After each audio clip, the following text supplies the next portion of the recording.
né? Como alguns partidos de esquerda conseguem algum resultado, eles não conseguem. Veja bem, algum resultado na eleição, eles não reclamam. Eles estão conformados com isso daí. Por exemplo, quando o PT fala que precisaria ter maioria, a gente não deve levar a sério isso daí. Porque eles não protestam contra esse sistema.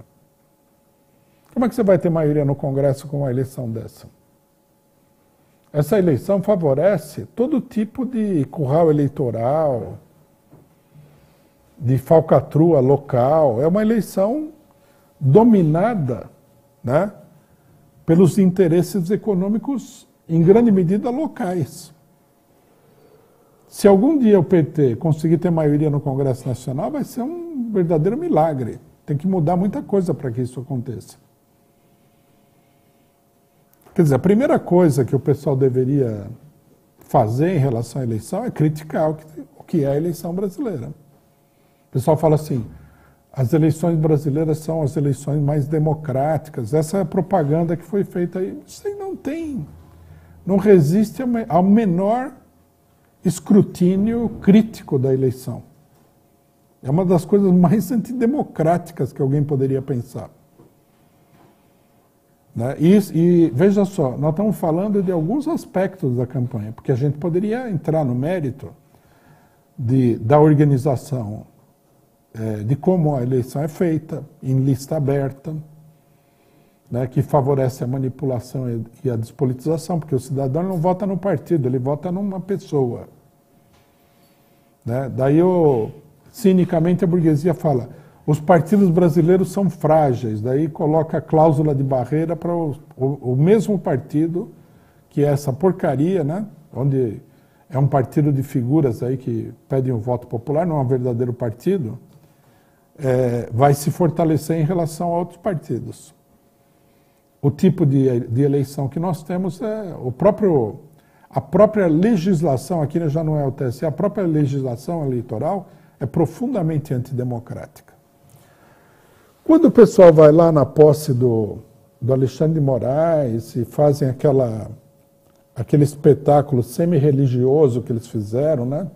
Só faltou o pessoal assim, como fazem os muçulmanos, abaixar e encostar a cabeça no chão e tal, fazer assim. Eles estão sacramentando toda essa porcaria. Isso é uma porcaria. Eles estão ocultando da população, aqui eles, eu digo, principalmente é o PT, porque o resto, lógico que vai lá apoiar o Alexandre de Moraes, fora o Bolsonaro, que está sentindo que ele vai levar uma tungada aí na eleição. Né? Para que fazer isso daí? Para que falar que isso aí é uma maravilha, que isso aí é a coisa mais democrática do mundo?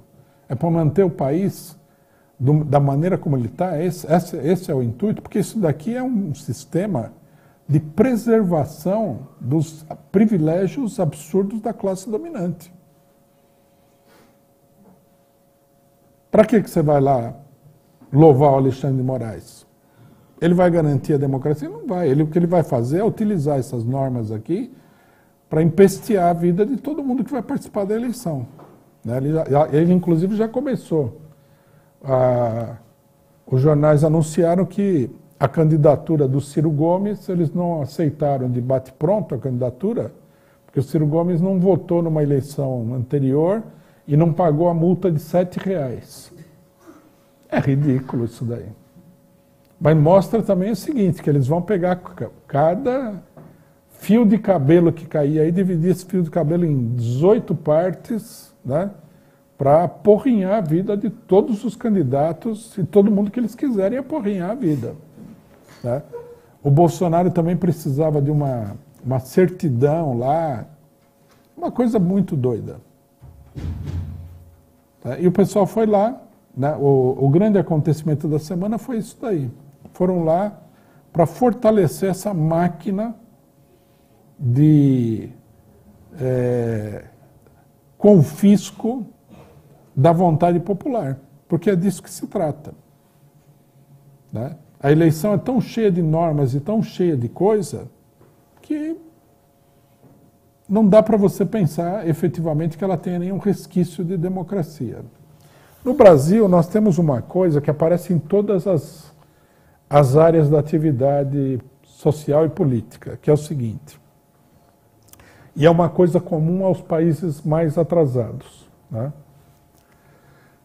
Tudo tem que ser resolvido por uma legislação, né, de 7.500 cláusulas que determinam cada pequeno detalhe, porque se não for assim, né, o povo brasileiro está sempre pronto a fazer alguma coisa ilegal, criminosa e má. Então precisa ter lei para tudo. Esse é absurdo. É uma concepção de um Estado altamente burocrático, em primeiro lugar, e altamente antidemocrático. Não tem que ter lei para tudo. Você vê que até a esquerda embarcou nesse negócio, né? Com o negócio da lei do racismo, homofobia, etc. e tal. Precisa ter lei. O cidadão, ele gosta de xingar os homossexuais, precisa ter uma lei que impeça ele, não tem outro meio de resolver o problema. Tudo tem que ser resolvido pela lei e, logicamente, é uma coisa que muitas pessoas não fazem a conexão. Se você vai resolver o problema pela lei, então você vai resolver o problema com os juízes, a polícia e a prisão. Quer dizer, os problemas, né, todos os problemas da vida social, eles têm que ser resolvidos pelo aparato repressivo do Estado. Não existe, como é que se diz?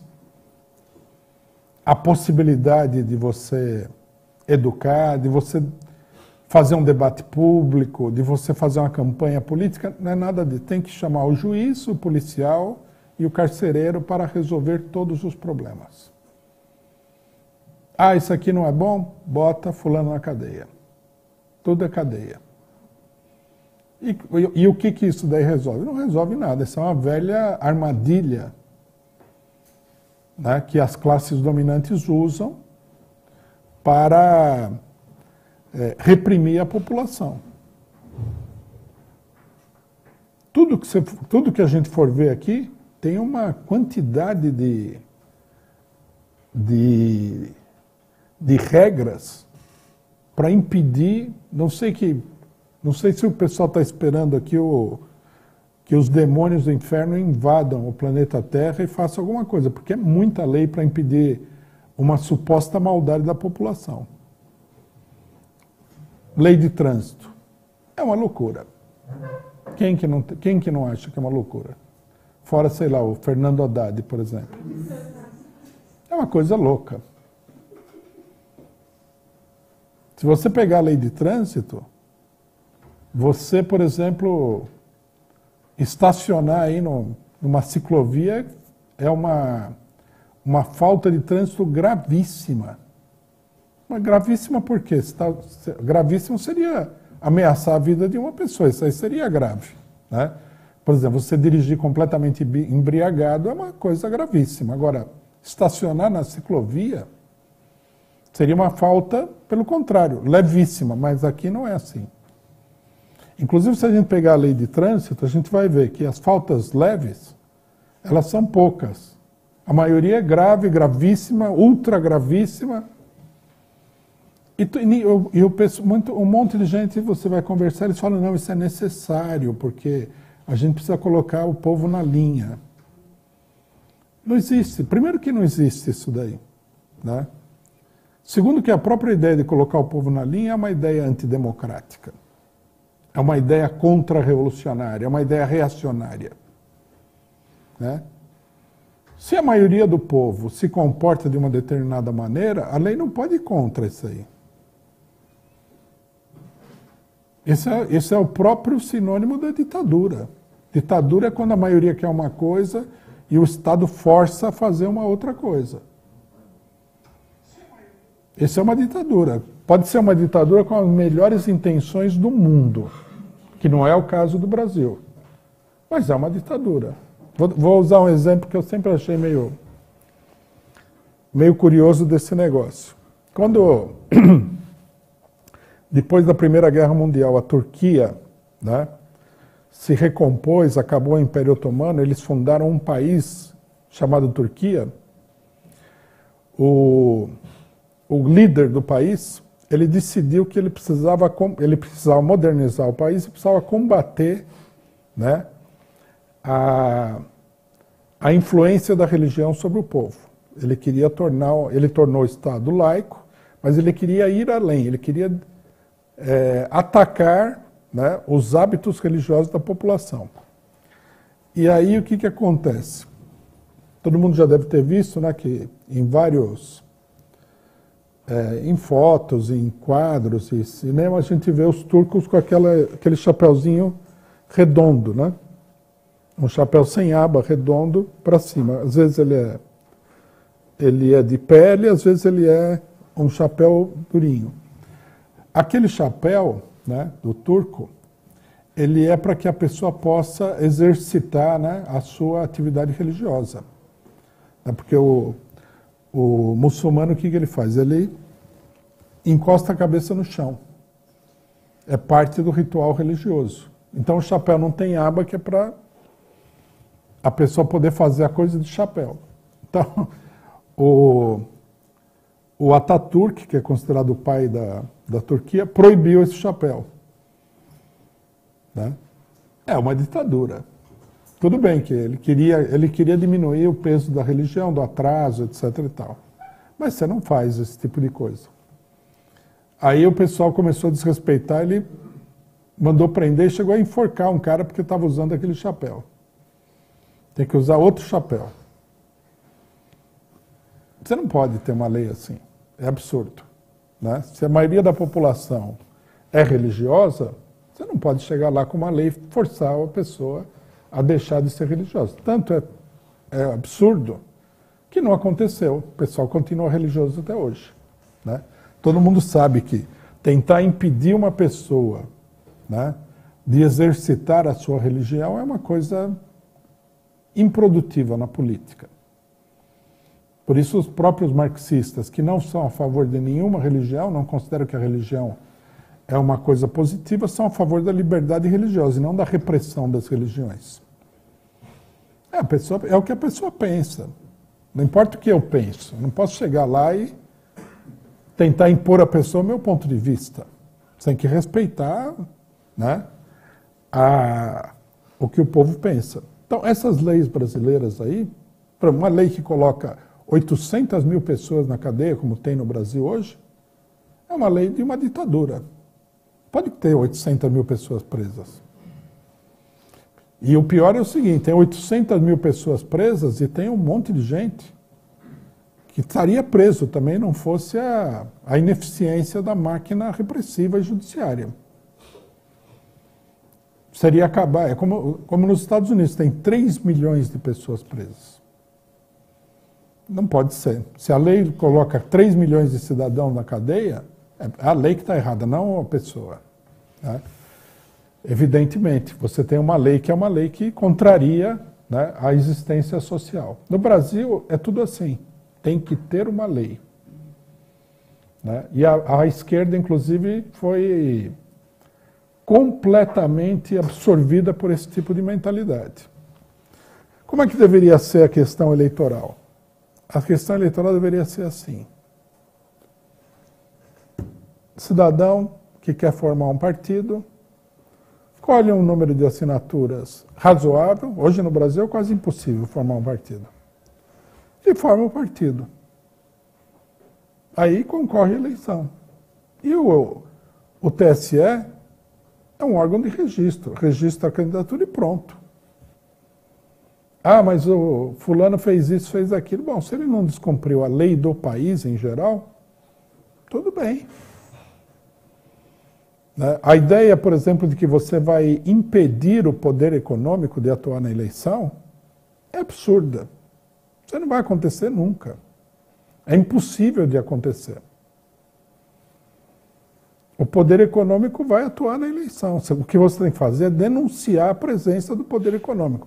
E não criar a fantasia de que você tem uma lei que impede que os bilionários controlem a eleição. Nos Estados Unidos tem essas leis também. né? Os bilionários não poderiam, eles não podem, veja a coisa ridícula, né? Porque os Estados Unidos é um país muito ridículo também. Você não pode doar bilhões para o candidato. A lei proíbe isso daí. Algum esquerdista norte-americano apareceu com essa lei. Então, o que você pode fazer? Você pode criar um fundo de campanha privado, que eles chamam de PAC, e aí você pode doar todo o dinheiro do mundo, mas você não está doando para o candidato. E aí alguém usa esse dinheiro na campanha. É absurdo. É uma lei ridícula isso daí.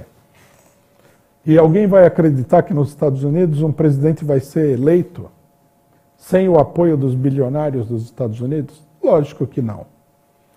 A própria tentativa de impedir isso daí por lei é uma coisa cretina. Cretina no sentido de que você acredita no poder de determinadas instituições de fazer milagre. Não vai acontecer.